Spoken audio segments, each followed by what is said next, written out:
Welcome everyone to our third podcast. You are with Hannah and Nell again, and we are so excited to bring a really huge and really important topic of conversation to you today, which is on parasites.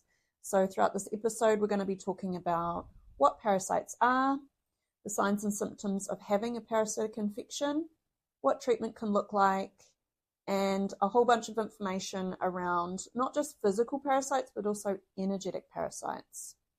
So before we get into this really exciting podcast, I will hand over to Nell, who is going to open for us with our karakia. Thank you, Hannah. Kia ora koutou. This karakia is a emotional regulation karakia, and it goes like this. Ha ki roto, ha ki waho, kia tau te mauri e kokiri nei, I ngā piki me ngā heke, ko te rangimarie taku e rapu nei, tihei mauri ora. And that translates to breathe in, breathe out, settle the mauri that stirs inside of me. Through the ups and downs, it is peace that I seek, breath of life. Ngā mihi Nell, that's beautiful. Right, so as you know, we love to bring these practical resources and techniques to you all. So today, what we felt would be appropriate, coming off the last podcast, which was the mind-body connection, is to walk alongside you and to guide you through a process of energetic clearing. And this is an absolutely crucial element to daily energetic self-care. It's a very simple process that you can all practice. And it's also really important when we're thinking about energetic parasites and clearing those really harmful energetic entities that attach to different parts of our being. So I just encourage you all now to find a place of stillness, taking some nice deep breaths in through the puku, expanding up through the top of the diaphragm into the top of the lungs, and a nice gentle exhale. And as you do this now, I would invite everyone to bring your awareness into the center of your forehead and begin to connect to your inner vision, activating your imagination. And if this is something that isn't very activated for you, if you struggle to see, to imagine pictures or images within your mind, then you can just set the intention or sense or feel. What I'd like you to do now, or what I invite you to do, is to just imagine a beautiful golden light beginning to move down now through the ceiling above you, calling this light, calling this frequency down. And as you do that and you take a nice long breath in, just imagine, sense or feel this light now washing through every part of your body, every cell, and the spaces between every cell, expanding from the top of the head to the tips of the toes, with the intention that this light, this frequency, is cleansing, clearing, and opening every cell within your body and every space between every cell, letting go of any energetic densities or entities, parasitic attachments that you may be carrying with you. And just be open to any forms of release. That may be muscle twitching, sensations of heat or cold, energy shifting and moving around and through the body. You may even notice emotions beginning to surface, or pressure. And as you move this energy through every part of your physical body, as you take another deep breath, I want you then to expand it to move outside of your body and to begin to cleanse and clear all the layers of the human energy field around the body. because our energy expands up to or even more than 3 meters on each side, above and below our physical human body. I encourage you even to see, sense, feel, or imagine that this light fills the entire room.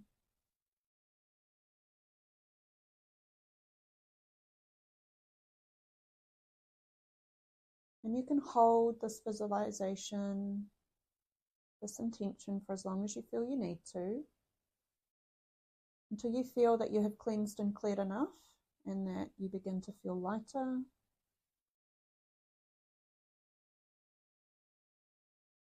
Whenever you're ready, taking a nice deep breath, coming back into the body, drawing your awareness into the senses, what you feel, what you hear.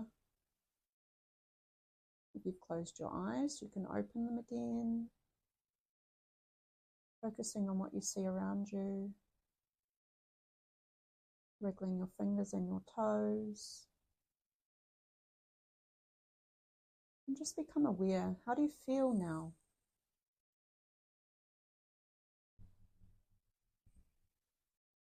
Do you notice any differences? Do you feel lighter? Do you feel clearer? Perhaps calmer? Wonderful.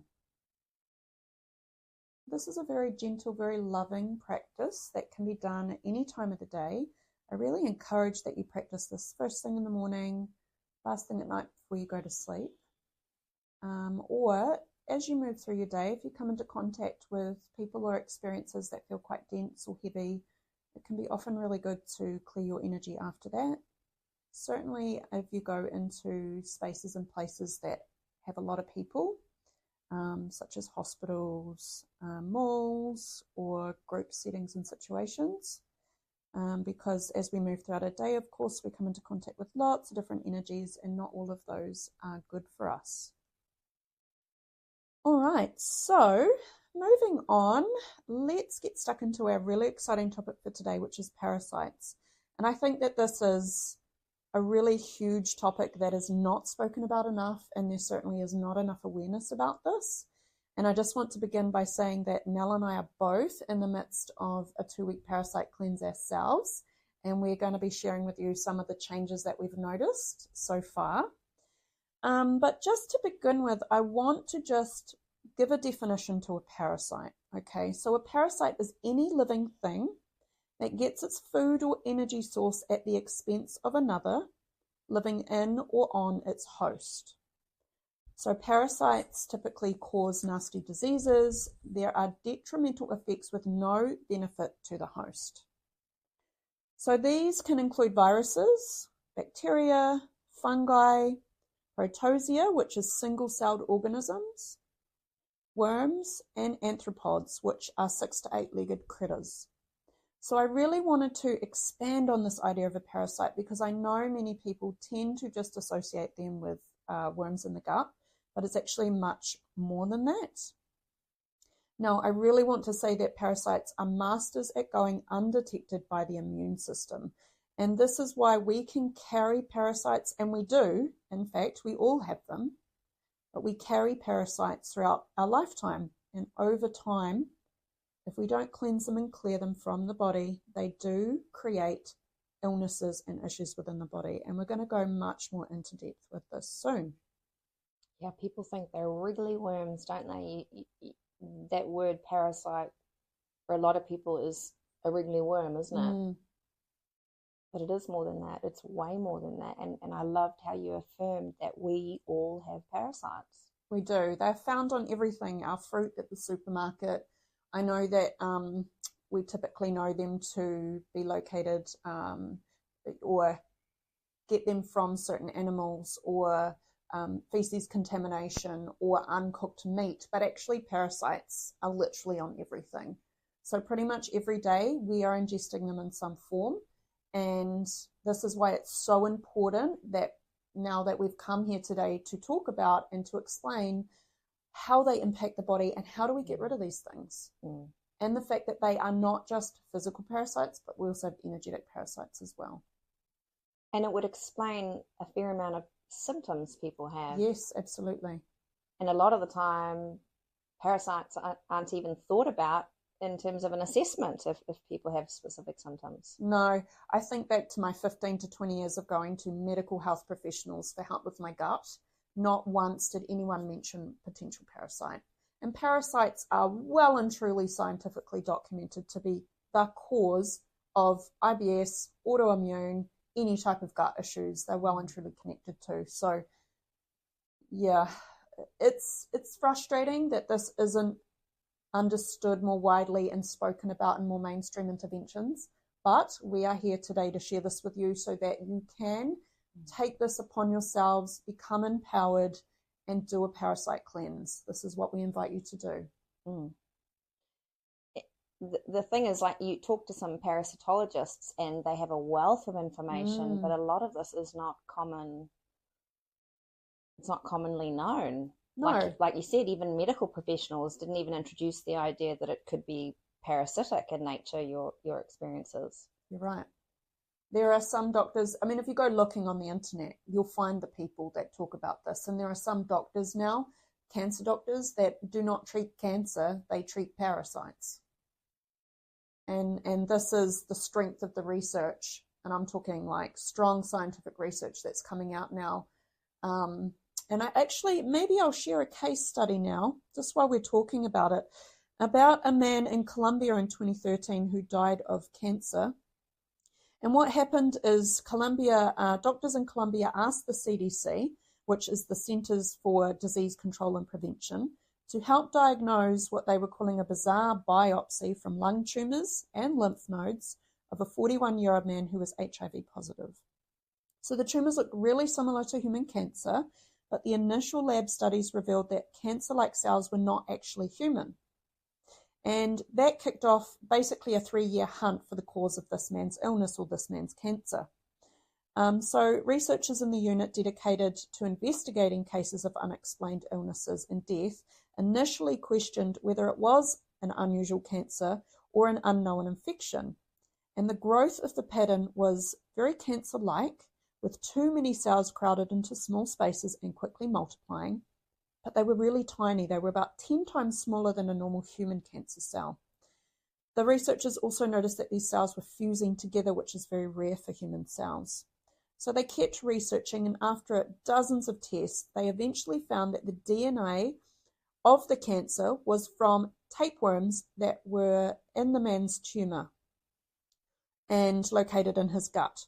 So unfortunately, the man died of this. However, what they found is that the cancer actually began in the tapeworm and then spread into this man's body, which ultimately caused his death.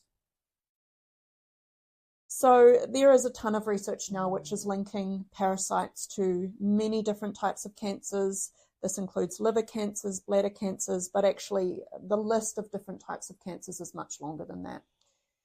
Yes, there's a fair amount of online content around autopsies. Yes. And people, being pretty open to showing what it is they're doing each day as they're cutting open people and finding that they're full of parasites. Yes. Sadly. And this isn't just parasites in the gut. We can have parasites living in our brain.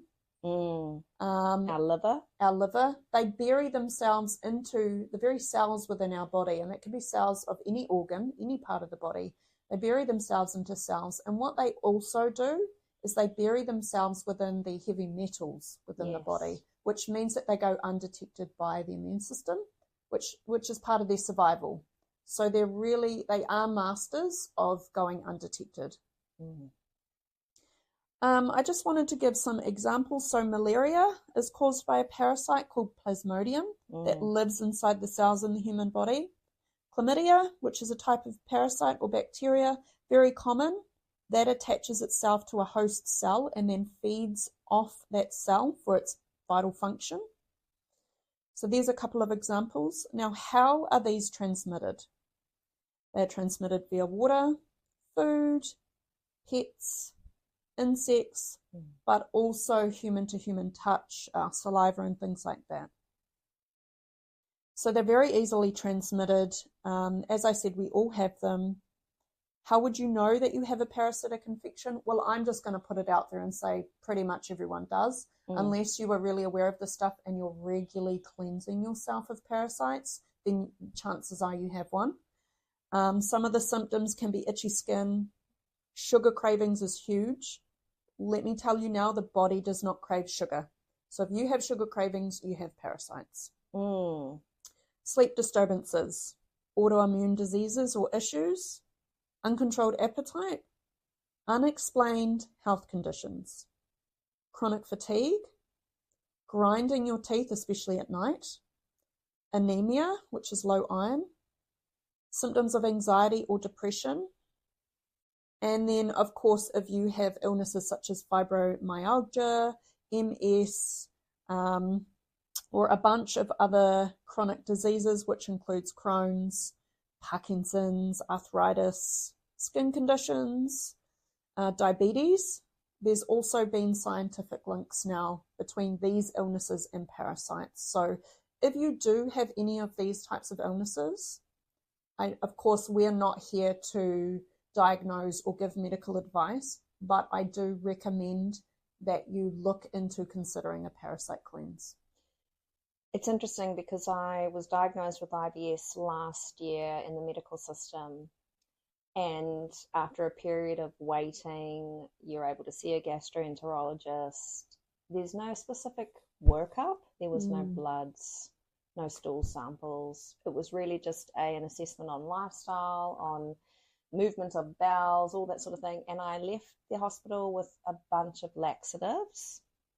And unfortunately, my symptoms have stayed the same, and I went the herbal route. Not once did the gastroenterologist talk about parasites. It's just not something that's spoken about. They focus on lifestyle factors, fiber, and let's face it, that it's like throwing mud on a wall and seeing what sticks. Yeah. Why not work me up? Why not take my bloods and take a stool sample? If a person's been waiting in the system to attend to their chronic gut conditions, why not do a thorough workup? Why send them home with a big box of powdered laxatives? So this is where the medical system can fall over. Yeah.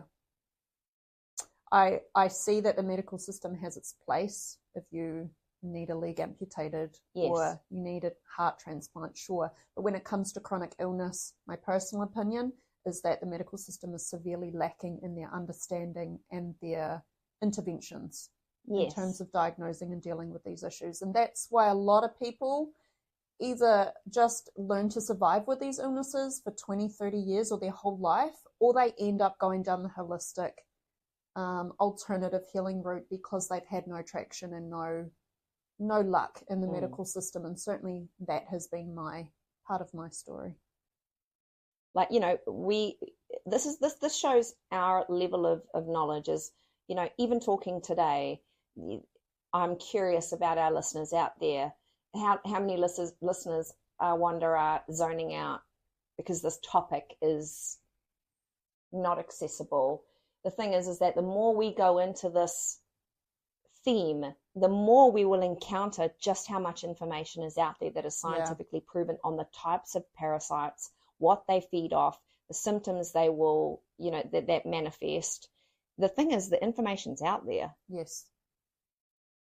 You're right. The science is there. So why are the doctors, why are the professionals not sharing that? Until the person's dead. Yep. It's the ambulance at the bottom of the cliff experience. That's why I have a few people who are spending thousands of dollars on functional medicine and workups where they're getting all of the bloods, the tests. Excuse me. This is people paying out of pocket. Yeah. Why is it that that's not accessible in the medical system? Why is it that, I know for some people who have gone through a GP, there'll be rare occasions where there's a stool sample needed. But this, you would think that the first thing the GP would say if you've got symptoms of, say, brain fog or psoriasis, do a proper workup. Mm-hmm. Include a parasitic test. The thing is that takes time and money. And we know that the medical system squeezes on those things. they'll treat the symptoms. It'll be the Yes. Band-Aid, won't it? Yes. They treat symptoms. Unless you get a really good doctor who's got a personal interest in more alternative remedies or is motivated to get to the root of things. Generally speaking, you know, your GPs, even a practitioner at the hospital, they're going to look at the symptoms. Yeah, so the lovely thing now is that the science is backing up what we're talking about in terms of parasites known to cause cancer. You know, liver flukes, for example, they're linked to bile duct cancer. These parasites live in the bile ducts and cause chronic inflammation and cell damage. They do. Blood flukes, which are linked to bladder cancer. The parasites lay their eggs in the bladder wall, causing chronic inflammation and fibrosis. Would you say inflammation is potentially a symptom of parasites? Absolutely. So some of the mechanisms through which parasites affect the body, thus then causing disease, is cellular inflammation and damage, and also inducing inflammatory reactions, which creates a dysregulated immune response. They also have the capacity to suppress specific immune pathways, and they also disrupt the gut microbiome. Now, there is a ton of research about the importance of having a balanced gut microbiome. And how a disrupted microbiome causes a range of different issues and symptoms within the body. The other thing that parasites do is they induce metabolic stress, which has a negative impact on body weight and metabolism. So there are a number of different mechanisms or pathways physically within the body that these parasites are influencing and causing issues within. Would you say that it's a good idea to, if you have any symptoms, remind yourself that it could be parasites as well as other things? Would you say that perspective is helpful? Absolutely, because as I said, pretty much all of us have them because they're on everything and we're pretty much inducing them every day. You know, they're in our processed foods, they're on our vegetables and fruit. So it doesn't hurt to just take that into consideration. And the reality is that the treatment pathway is A, doesn't have to be expensive, and B, doesn't have to take that long. Most parasitic treatment protocols recommended are about 2 weeks. And let me just talk a wee bit about what I'm doing for my little clearing at the moment. Well, not little, it's actually made a huge impact in my life already, but you know, I spent $32 on a bottle of Harker's intestinal cleanse, which has a number of herbs in it which are well and truly documented to cause death of parasites. And I've cleaned up my diet. Not that my diet was unhealthy before, but I've really cut out all refined sugars, which is the number one thing that they feed off, by the way, all processed foods, and really minimizing or completely clearing out any dairy and gluten, because they're general inflammatory foods anyway. So I've cleaned up my diet. I'm taking this herbal supplement 4 times a day. And I've also brought into the mix a specific rife frequency, which is known to cause death of parasites, as well as another energetic transmission that I'm using that I've created, which is available on my YouTube, by the way, all of you who may wish to try this out, which incorporates the language of light. And that's something that we'll probably talk more about in another podcast. So it's really quite a holistic intervention that I'm doing, where I'm looking at not just physically what I can do through the physical body, but also energetically. And so far, I've not had one gut issue since I've started this. My sugar cravings are gone. I'm much clearer in my mind, and my body feels really light, actually. Yeah, I resonate with what you're saying. That feeling of clarity, less brain fog. Yeah. This is day 9 of a 14-day parasite cleanse and heavy metal detox cleanse for me. I found these herbal remedies online, and it's a 3 times a day regime.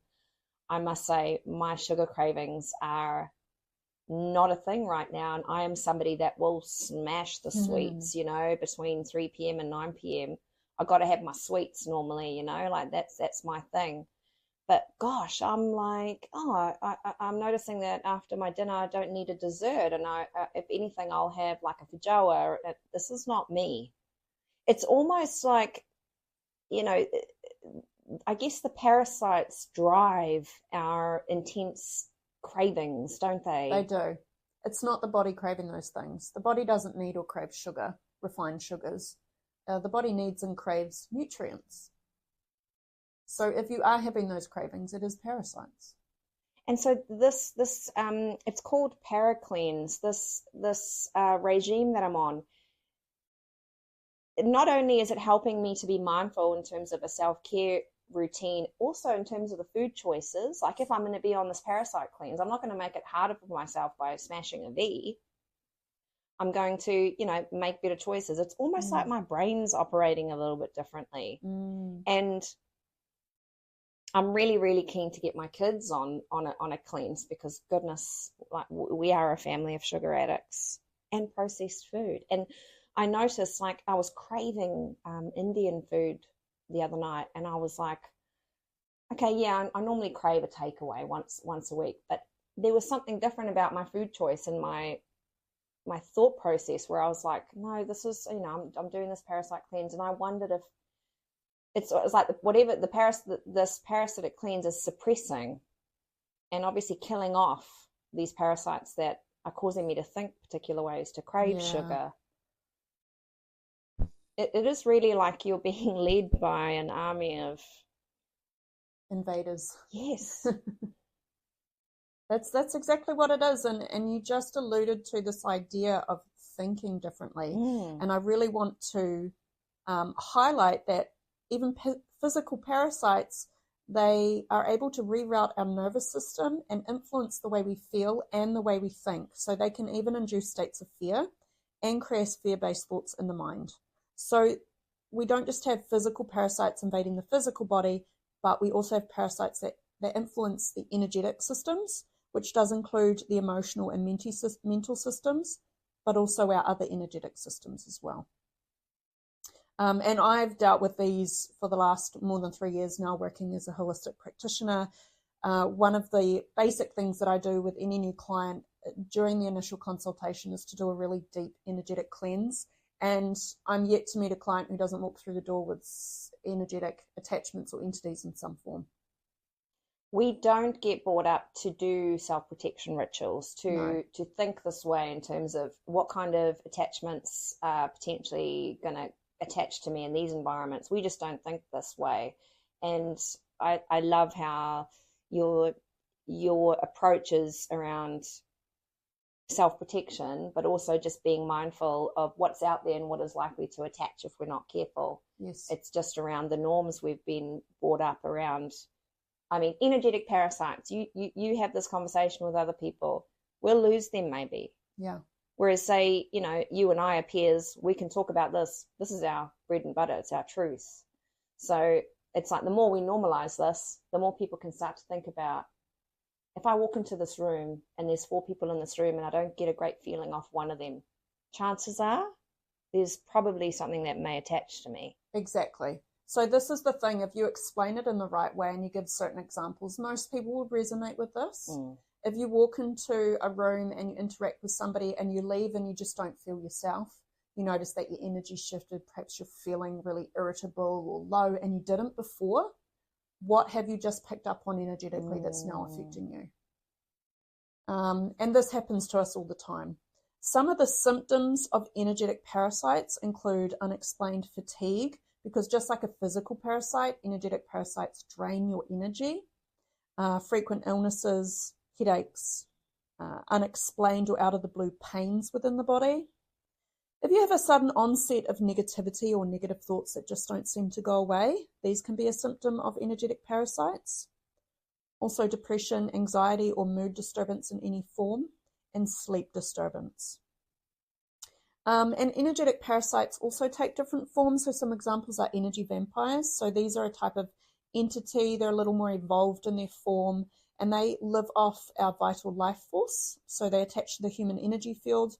They tend to attach when we're carrying around like dense energy from trauma, or where we've perhaps engaged in some drug or alcohol use and opened ourselves up for these things to come in, or where we've had a really strong negative emotion. That is something else that increases our susceptibility to these things. Also emotional attachments, so these can stem from past relationships or unresolved emotional issues, and they again create a type of energetic attachment that feeds off our energy. Also negative thought forms, they're a type of energetic parasite, and they're created from intense negative emotions such as anger or fear, and they can really impact our mindset and our well-being. So what can you do to cleanse yourself energetically from parasites or entities? Well, we've just done a little practice at the start of this podcast. You can also use crystals, and black ones such as obsidian or tourmaline can be really helpful just to carry in your pocket or on or around you somehow. Salt baths are a really great way of cleansing you physically because they draw out toxins from the body, but also energetically. You can use sage, and also frequency or sound healing is really powerful as well. Now, I want to just mention that crucial to all of these methods is belief and intention. If you don't believe that these very useful interventions are going to help you, then they won't. And if you are using them and you're not quite sure, if you set the intention, that my intention right now is I'm going to go and take this salt bath, and that is going to cleanse me of any and all attachments or parasites that I'm carrying, then chances are that that's going to assist you in that way. So for example, with some of the clients I work with, sometimes afterwards, say, I'm home making myself a cup of tea, I'm feeling irritable, agitated, and I have this experience where their face or their energy is right next to me. Yeah. And then I start to have these little fights in my mind. Do you think that's because their energy or there's some sort of thought form or attachment is in my field? Because I'm physically away from them. That's right. That's a really great example of an exchange or a transference that happens energetically with another being, where there is an attachment or an entity that's basically jumped from them to you. And that's the type of thing that we need to raise awareness around and assist people, especially people like you working in the healing industry where you're with people a lot, in terms of energetic self-care. Yeah, I must be honest, as a therapist, I probably don't do enough spiritual hygiene, energetic clearing in between clients, but it is in the beginning of my day and at the end of my day. But what I do notice at the end of my day is I am cooked. Yeah. And it's obviously a sign maybe I'm not taking care of my energetic field enough. I'm not protecting myself enough. It is such an odd tightrope to walk where you want to be in service to community, right? And so you have these conditions, you have these ethics, these morals, these values, and then you also have to protect yourself. And that is what, where talking with other people who have these same experiences can really help deburden. But again, like I found myself, during the Easter holidays in Wellington, having these weird experiences, particularly with a couple of people in my life. They weren't even around me. They're not even in Wellington. And I wondered, energetically, obviously, there's some stuff that's hooked into my field. We just don't think about this as parasitic, do we? No, we don't. The other thing about energetic parasites is you don't even need to be physically in the same room as someone. Just somebody's thoughts towards you, if they are negative, that can create a type of form or an entity that can affect you. Because of, and this is getting a little more complex, but because time and space don't really exist, if you go beyond time and space, everything's happening in the now. And so, and this is how distance healing works, right? Is that we can intentionally send healing energy to other people, and people receive that and they report that they've experienced some sort of healing effect or they feel better. And it's the same thing with harmful energies, is people not even necessarily being aware that they're doing that, but if you can have negative thoughts about somebody, that can certainly affect their energy. in terms of psychic attacks. Yes, psychic attacks. Would you say that those are kind of spiritual arrows or energy that's sent out? Yes. And that can hit us. It does hit us. It does hit us, absolutely. You know, curses, yep. hexes. Yep. You know, this is, I think, where spiritual hygiene is. It has to be one of the foundations of us being human, is how do we look after ourselves energetically? Yeah. People sip off your light. They drain your light. They siphon your energy. They do. And most of the time, this is all happening at a subconscious level. We're not even aware of it. And this is why I often will avoid going to concerts or big group events, because even if I protect myself and surround myself with really strong energies before I go into these things, which helps, I almost always end up feeling drained after. Usually I can last about an hour, and then anything after that, I usually just start feeling really drained and just like my nervous system can't cope with it. So for those of you who are really sensitive, you might describe yourself as an empath. You probably really resonate with what we're talking about. However, for people who aren't necessarily as tuned into themselves energetically, they may not notice this so much. But I think everyone can resonate with this on some level, even if they think about mood changes or feeling more tired or anything like that. So one of the, I'm super curious about, like psoriasis, chicken skin. Yeah. That's parasites. It absolutely has been scientifically linked to parasites through those mechanisms that we talked about: disrupted gut microbiome, dysregulated immune responses. You know, most skin conditions are often not an issue with the skin. It's an issue with the gut or the hormone system in some form.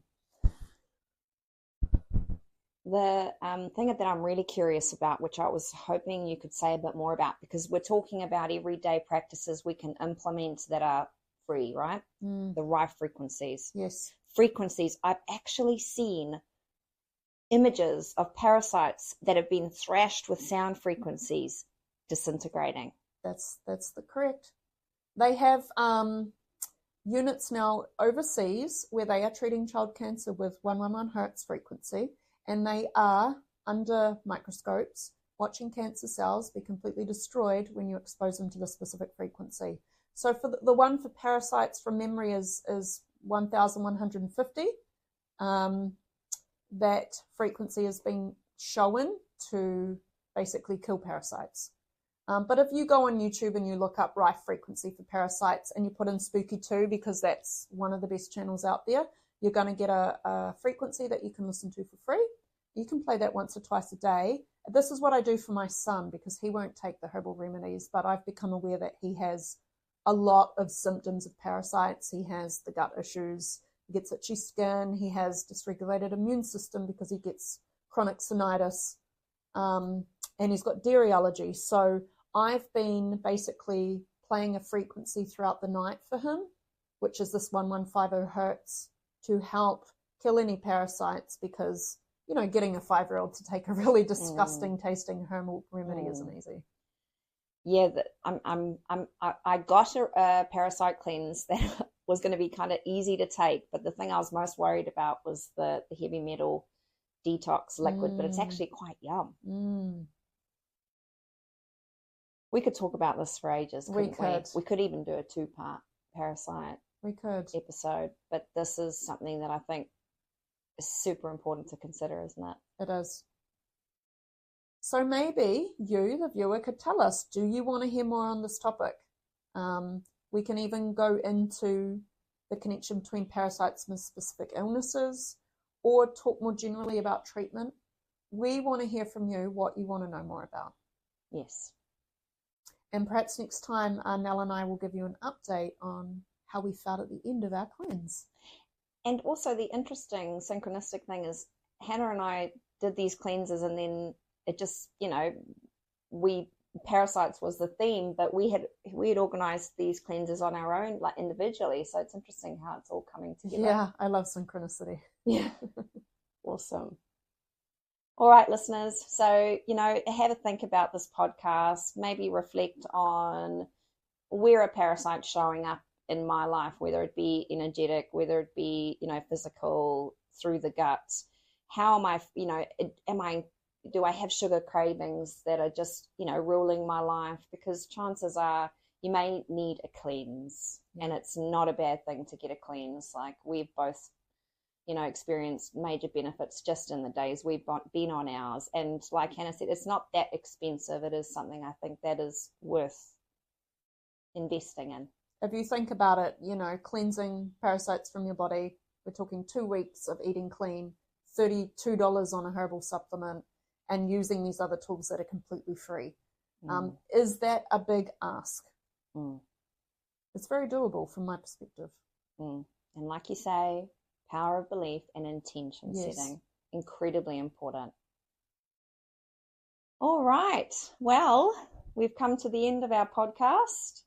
And so thank you so much, listeners. We have so appreciated your feedback, and we are here for it. And keep getting in touch, letting us know what themes, what topics you'd like to hear about. We're also going to probably have some speakers come on board and do a speaker share every few podcasts. So yeah, we will see you next time. And I'm just going to close with karakia, but before I do, would you like to add anything? I don't think so. I think we've said it all. Okay, cool. Okay, so this is a karakia that's going to finish us off and close us off.